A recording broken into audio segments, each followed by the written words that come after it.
नमस्कार प्रिय छात्राओं, आज हम द्वितीय वर्ष के प्रश्न पत्र प्रथम में सामाजिक अनुसंधान का अर्थ, परिभाषा एवं विशेषताओं के बारे में चर्चा करेंगे। तो इससे पहले हम थोड़ा इसके बैकग्राउंड के बारे में जान लेते हैं। मनुष्य एक चिंतनशील प्राणी है। वह सोचता विचारता है और अपने चारों ओर की रहस्यमयी संसार को देखने और समझने का प्रयत्न करता है। यह विभिन्न प्रकार की घटनाओं के प्रति यानी घटनाओं के पीछे छिपे कारणों को ढूंढ निकालने की कोशिश भी करता है। मनुष्य एक जिज्ञासु प्राणी भी है। यह अज्ञात तथ्यों का पता लगाने की दिशा में निरंतर आगे बढ़ता रहता है। पहले तो उसने क्या किया, प्राकृतिक घटनाओं को और फिर सामाजिक घटनाओं को समझने का प्रयास किया। सामाजिक घटनाओं भी अपने आप में काफ़ी जटिल होती हैं। सामाजिक घटनाएं क्या होती हैं, अपने आप में बहुत ही कॉम्प्लेक्स होती हैं। एक घटना के पीछे अनेक कारण हो सकते हैं। कोई भी घटना जब घटित होती है तो उसके पीछे अनेक कारण निहित होते हैं और उन सभी कारणों को खोज निकालना कोई सरल कार्य नहीं है। फिर भी मानव ने अपने ज्ञान की प्यास को सदैव बुझाने का प्रयास किया है। सामाजिक जीवन की जटिलता को समझने की लगातार कोशिश की है। उसने मानव व्यवहार के प्रेरकों को जानने की दिशा में निरंतर प्रयत्न किया है। उसने यह पता लगाने में दिलचस्पी ली है कि कौन कौन से नियम हैं जो मनुष्य की प्रेरणाओं व मनोवृत्तियों के आधार हैं। मनुष्य ने अपनी खोजमूलक प्रवृत्ति के आधार पर सदैव प्रयत्न किया है, कार्य कारण संबंधों को जानने की कोशिश की है। कहने का तात्पर्य यह है कि मनुष्य ने प्राकृतिक दशाओं, सामाजिक जटिलताओं को स्पष्ट करने का सदैव प्रयास किया है। साथ ही उसने प्राप्त सत्यता का पता लगाने की कोशिश भी की है। उसने विभिन्न घटनाओं के संबंध में वैज्ञानिक विधि को काम में लेते हुए कार्य कारण संबंध ढूंढने का प्रयत्न किया है। नए सिद्धांतों का निर्माण किया है। पुराने सिद्धांतों की जांच नवीन परिप्रेक्ष्य में की है।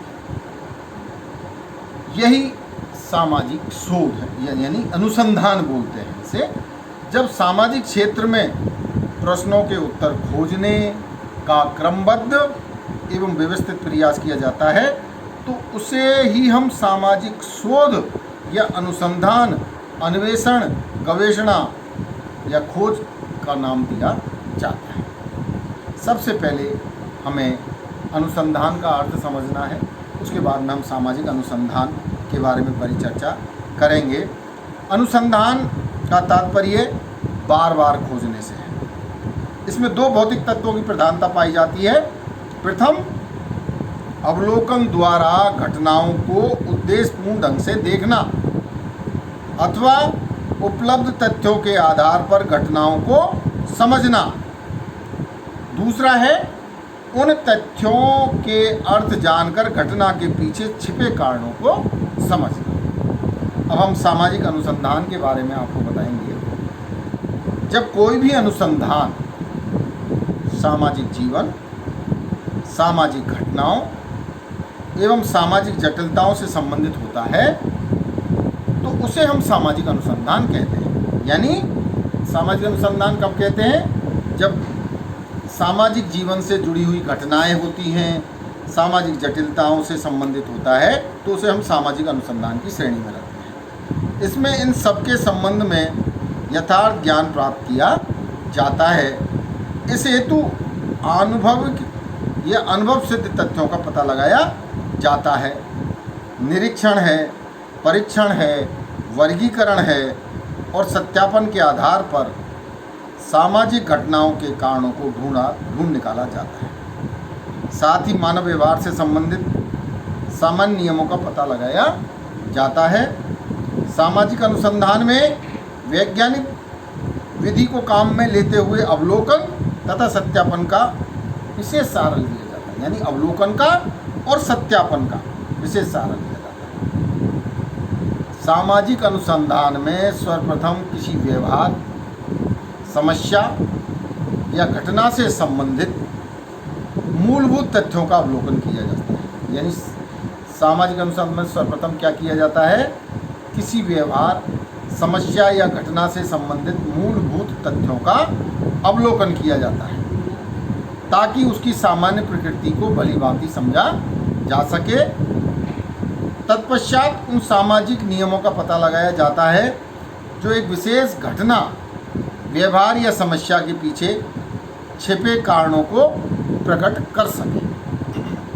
यदि हम संक्षेप में कहें तो सामाजिक अनुसंधान में सामाजिक यथार्थताओं की वैज्ञानिक विधि द्वारा खोज पर विशेष बल दिया जाता है। यानी क्या किया जाता है, सामाजिक यथार्थताओं को वैज्ञानिक विधि द्वारा खोजने पर विशेष बल दिया जाता है।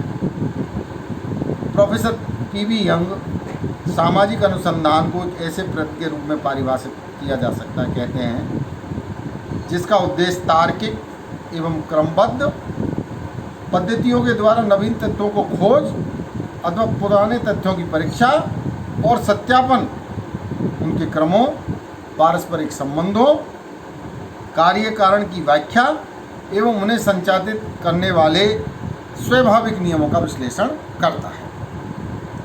C.A. मोजर एक विद्वान हुए हैं, उन्होंने भी इसको परिभाषित करने का प्रयास किया है। सामाजिक प्रघटनाओं एवं समस्याओं के संबंध में नवीन ज्ञान प्राप्त करने के लिए की गई व्यवस्थित खोज ही सामाजिक अनुसंधान है। C.A. मोजर क्या कहते हैं, सामाजिक घटनाओं या प्रघटनाओं एवं समस्याओं के संबंध में नवीन ज्ञान प्राप्त करने के लिए की गई व्यवस्थित खोज ही सामाजिक अनुसंधान है। बोगार्डस ने भी इसे परिभाषित किया है। बोगार्डस कहते हैं, सहचर्य में अर्थात एक साथ रहने वाले लोगों के जीवन में क्रियाशील अंतर्निहित प्रक्रियाओं की खोज ही सामाजिक अनुसंधान है। अब ये जो विभिन्न विद्वानों ने परिभाषाएं दी हैं, उसके आधार पर हम ये कह सकते हैं कि सामाजिक अनुसंधान खोज की ऐसी विधि है, यानी एक खोज की विधि है जिसमें सामाजिक परिस्थिति के संदर्भ में किसी घटना का, व्यवहार, सामाजिक जीवन अथवा समस्या के संबंध में वैज्ञानिक विधि का प्रयोग करते हुए सामाजिक यथार्थता को समझने का प्रयत्न किया जाता है। इसमें क्या किया जाता है, इसमें निरीक्षण, परीक्षण, तथ्यों के संकलन, वर्गीकरण तथा सामान्यीकरण द्वारा सामाजिक घटनाओं के कारणों का पता लगाया और वस्तु स्थिति की तार्किक ढंग से विवेचना की जाती है। अब सामाजिक अनुसंधान की विशेषताओं की हम चर्चा करेंगे। पहला है वैज्ञानिक विधियों द्वारा सूक्ष्म अध्ययन, यानी कि सामाजिक अनुसंधान का संबंध किससे है, वैज्ञानिक विधियों के प्रयोग द्वारा सामाजिक प्रघटनाओं के सूक्ष्म रूप से अध्ययन से है। यानी बहुत सूक्ष्म अध्ययन इसमें किया जाता है। दूसरा है नवीन प्रविधियों का विकास। सामाजिक अनुसंधान अपने को विभिन्न वैज्ञानिक उपकरणों, प्रविधियों एवं पद्धतियों के प्रयोग तक ही सीमित नहीं रखता, बल्कि नवीन प्रविधियों के विकास पर भी जोर देता है। तीसरा है नवीन ज्ञान का सृजन। सामाजिक अनुसंधान में विभिन्न सामाजिक घटनाओं एवं समस्याओं का क्या किया जाता है, वैज्ञानिक या व्यवस्थित अध्ययन ही नहीं किया जाता, बल्कि नवीन ज्ञान का भी सृजन किया जाता है। यानी व्यवस्थित अध्ययन ही नहीं, नवीन ज्ञान का भी इसके अंतर्गत सृजन किया जाता है। और चौथी विशेषता है कार्य कारण संबंधों की खोज। इसके अंतर्गत सामाजिक अनुसंधान विभिन्न सामाजिक तथ्यों एवं सामाजिक घटनाओं के बीच पाए जाने वाले कार्य कारण संबंधों की खोज निकालता है। इसका कारण यह है कि सामाजिक घटनाएं एक दूसरे से स्वतंत्र नहीं हैं, बल्कि एक दूसरे से संबंधित होती हैं। उदाहरण के लिए यहाँ एक हम उदाहरण भी दे सकते हैं। उदाहरण के रूप में गंदी बस्तियाँ जो होती हैं और बाल अपराध के बीच परस्पर कार्य कारण का संबंध हो सकता है। और पांचवा है सिद्धांत की पुनर्परीक्षा। सामाजिक अनुसंधान में जहाँ नए तथ्यों की खोज की जाती है। यानी जो सामाजिक अनुसंधान है उसमें क्या किया जाता है, नए तथ्यों की खोज की जाती है। वहीं पुराने तथ्यों, जो पुराने तथ्य हमारे पास मौजूद हैं या पूर्व स्थापित सिद्धांतों की पुनर्परीक्षा भी की जाती है, सत्यापन का कार्य भी संपन्न किया जाता है। और छठा है प्राकल्पना की जांच। ये बहुत महत्वपूर्ण है कि प्राकल्पना की भी जांच इसके अंतर्गत की जाती है। कैसे? सामाजिक अनुसंधान एक ऐसी विधि है या प्रविधि है जिसमें प्राकल्पना की उपयुक्तता की जांच अथवा परीक्षण किया जाता है। यानी प्राकल्पना की उपयुक्तता और परीक्षण का भी परीक्षण भी इसमें किया जाता है। अब सातवां है नए सिद्धांतों का निर्माण। ये भी बहुत महत्वपूर्ण है क्योंकि नए सिद्धांतों का सामाजिक अनुसंधान के अंतर्गत निर्माण किया जाता है। अब हम कहते हैं कि सामाजिक अनुसंधान अध्ययन से प्राप्त निष्कर्षों को, यानी जो अध्ययन किया है और उससे प्राप्त हमें जो निष्कर्ष प्राप्त हुए, सामाजिक अनुसंधान जो अनुसंधान करता है उससे जो निष्कर्ष प्राप्त होते हैं, यानी प्रयुक्त करने का वैज्ञानिक एक तरीका है, अर्थात इसके अंतर्गत नए सिद्धांतों का निर्माण भी किया जाता है। यानी सामाजिक अनुसंधान के अंतर्गत नए सिद्धांतों का भी निर्माण किया जाता है। आठवां और लास्ट है सैद्धांतिक और व्यवहारिक समस्याओं का हल। अब ये सामाजिक अनुसंधान कैसे सैद्धांतिक भी समस्याएं हैं और व्यवहारिक समस्याएं हैं, उनका कैसे हल के बारे में ये बताता है। सामाजिक अनुसंधान एक विशुद्ध ज्ञान की खोज पर जोर देता है, यानी बिल्कुल विशुद्ध ज्ञान पर खोज पर जोर देता है। यहाँ साथ ही इसका प्रयोग व्यवहारिक समस्याओं के हल करने के लिए भी किया जाता है। जो व्यवहारिक समस्याएं हैं किसमें? समाज में व्याप्त व्यवहारिक समस्याओं का भी हल करने का प्रयास किया जा सकता है। कहने का तात्पर्य यह है, यानी कि हम यदि कहें तो इसका अभिप्राय यह है कि सैद्धांतिक और व्यवहारिक दोनों ही प्रकार की समस्याओं के हल के लिए सामाजिक अनुसंधान का प्रयोग किया जाता है। धन्यवाद।